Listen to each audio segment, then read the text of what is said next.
don't know if we figured out the problem with this or did we come to an agreement on this? Man, I find myself, John's going to hate me. I find myself not despising the plan as much as I did a few weeks ago. And now that I took the time to talk to you and hear and understand and hear all of the arguments, I definitely don't despise. I mean, the principle of hating the quotas, that was my take for a year on this.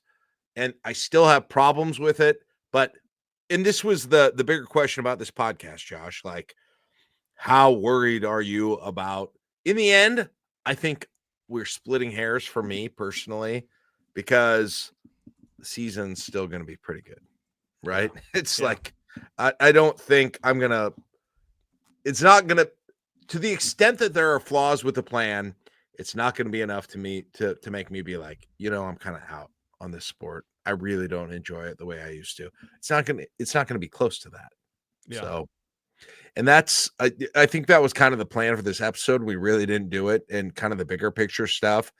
But until it's got a way bigger impact on how the season feels as a consumer of it, I can't get to like the fact that I don't even know, when you had to tell me, right, about what these plans were. Like, I'm not that worried about it, to be honest. I'm honestly, Jack, there's like, we talk a lot about our jobs and like what you do and what I do on the show.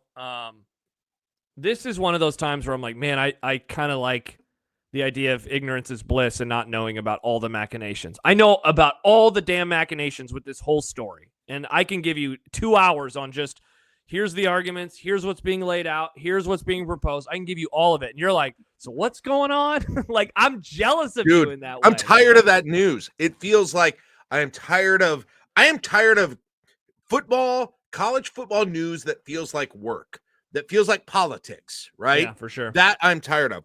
And what does that include? All this stuff, reform of NIL, all of that, money for stadiums, all of that. It makes it feel like politics. And I cover politics daily for my job. And you know how I feel about it. I can't do a damn thing to change any of this for the most part. And so I am not going to stress myself about it. And I wish I could get away from it and just take the negativity out of my life. That's how I feel about a bunch of these college football topics. I'm not going to change them. My opinion, if they suck, isn't going to do a whole lot. It's going to go where it's going to go. And so I would like to just be blissfully ignorant of it. Enjoy the season. I guess if the politics start to affect my life, I can't make a living anymore. I guess if the college football season sucks when I watch it, then I'm going to start to be interested. But I'm not there yet. Or Jack, if it comes for Nebraska in a negative way, if the changes come for Nebraska in a negative way. And thankfully, I guess, if there's one silver lining of the last few years in Nebraska being shitty, it's like it hasn't still affected the sports intake of them. If something happened that resulted in Nebraska not having an opportunity at something, right?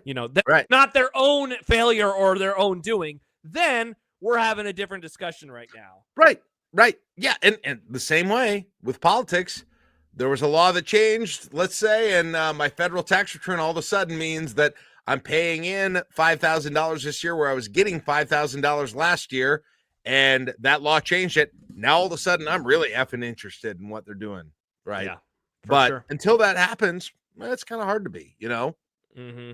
Yeah. Matt says, but I'd rather take away the stress, Yeah, I'm willing to think, discuss, and argue, but not burn bridges over it or stop watching over it. I suppose the changes could eventually be so bad that I don't like the sport, but unlimited transfers are much closer to doing that than the playoff format. Yeah, but even that, for me, it's like I can't. When you watch the season, you're going to be like, oh, no, too many transfers. Dude, I love the sport. Saturday night. Give me the brands. Give me the brand. College. Why do we love college football? We love it because of the entirety of the country being involved. We love it because of the very specific cultures in different locations, right? The helmets, the memories, all the of atmosphere, those things. The stadiums. There's got to be upsets. There's got to be, right?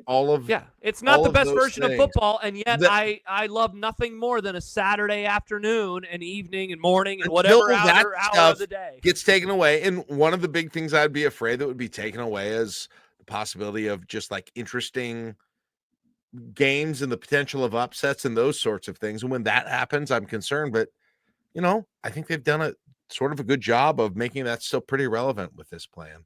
Yeah. And also, and then again, the upside on it is, again, as a Nebraska fan, dang, I'm way more interested at when they're 4-2, right, going into the game against whatever Ohio State than I would have been before. Because, like, wow, all of a sudden they win this and things could get weird. Well, Jack, I did a little figuring on the math earlier in the offseason, and I know people hate when I do this, but if Nebraska would have beaten Illinois and beaten Iowa last year, and this format that we've been proposing this entire podcast was in existence, Nebraska would have been in a tiebreaker for that 6th spot. And so, like, I know that it seems throughout the entire time that we've been doing this pod that Nebraska is so far away. They are.